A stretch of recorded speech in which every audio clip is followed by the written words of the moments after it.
5, 4, 3, 2, 1. And now, coming to you from a subspace channel deep inside your... We are tired of being called after the hair of a goat. Have you ever seen Planet TV? Lucian? Lucian? Okay. I've waited long enough, and now the time has come. Delta Papa Tango Victor. Have you ever seen Planet TV? Planet TV? Planet TV? Tango Victor. Love it. Delta Papa Tango Victor. Fantastic videocast. I'm subscribed and I love it.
Welcome to the Planet TV show.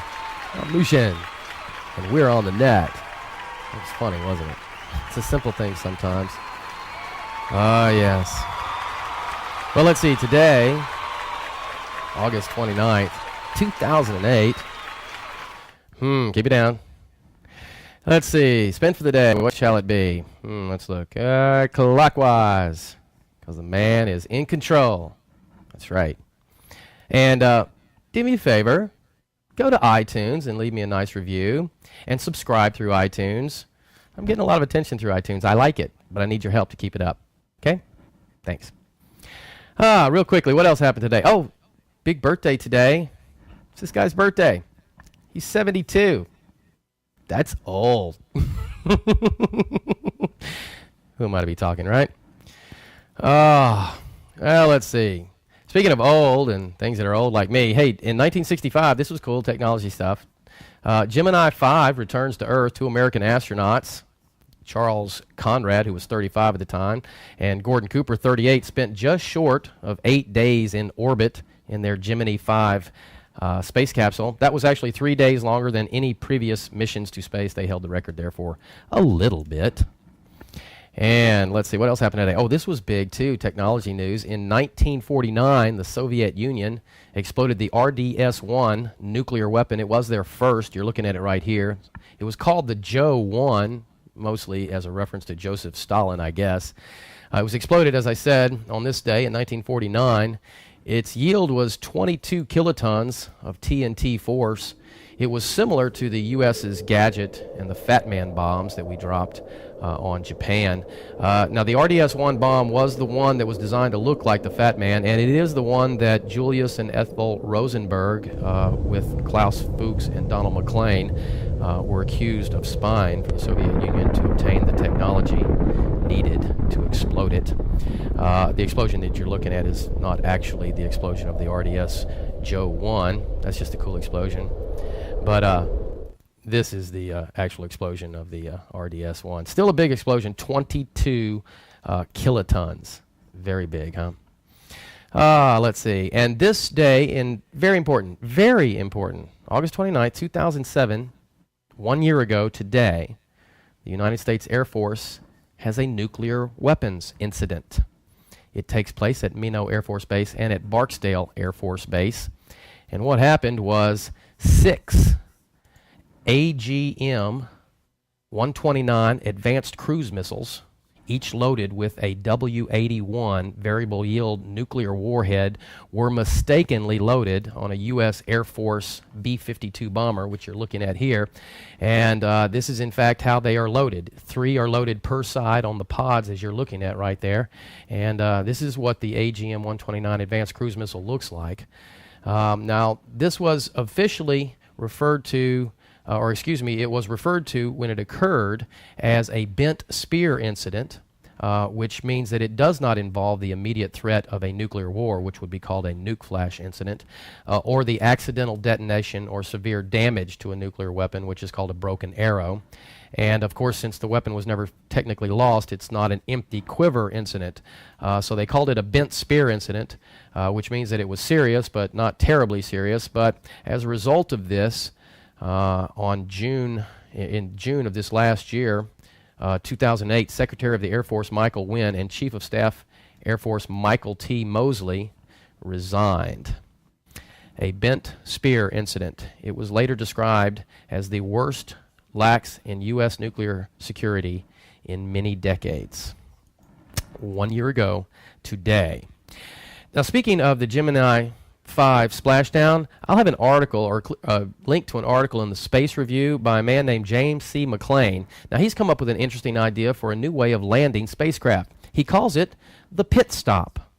Now, his idea is that you basically dig very deep holes, and then you aim the spacecraft into these holes, and they're just perfectly fit so that the air pressure from the spacecraft will slow down the spacecraft as it enters into this hole using advanced guidance and lasers and that sort of thing. I'm not too sure, because he suggests by his own calculations that it would be possible, might be possible or necessary to dig a hole 1,000 meters or more deep to be able to have a profile that could land a manned spacecraft.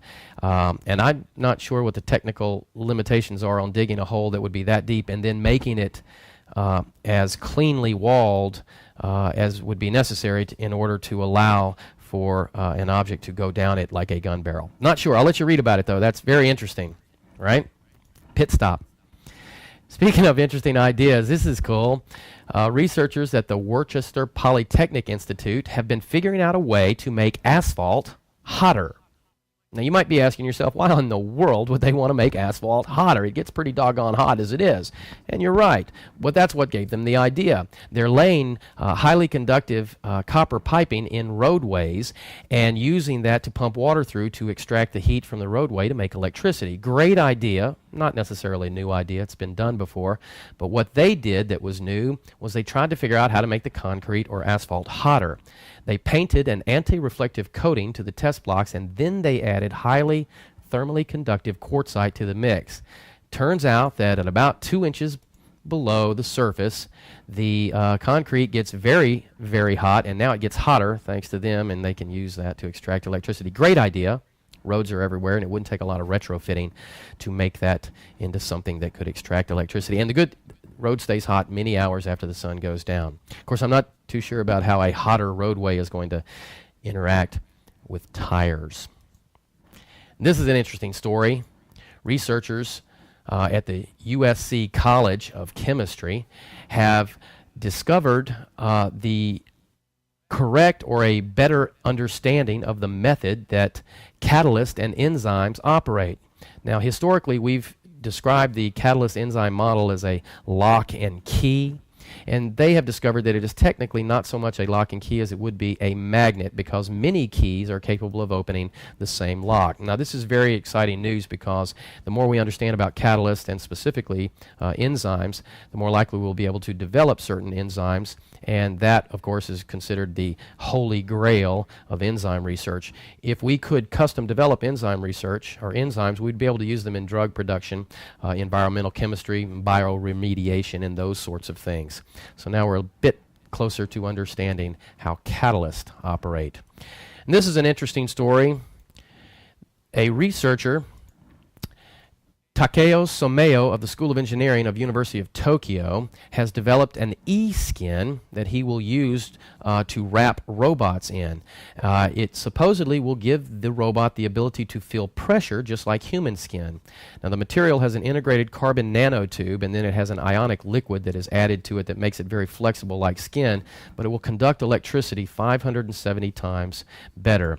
And this is the only picture that I could actually locate of the I guess the material, but that was all I could find on it too. So I'd like to see more about this e-skin. But this was very interesting. According to some people that likely know, and that would be Intel, they believe that in 40 years, robots will be more intelligent than humans. Now, of course, that's still open for debate, but Intel has some knowledge, I guess, in that area of developing, chips that calculate. Well, I, for one, would like to be the first to welcome our new robot overlords, even if it is 40 years early, right? Who knew? Robots, smarter than humans in 40 years, according to Intel. Well, I guess what? That's it for me. Short show. Try to get shorter shows out now so I can get more of them, huh? Now, do me a favor. Go to the site and dig my show.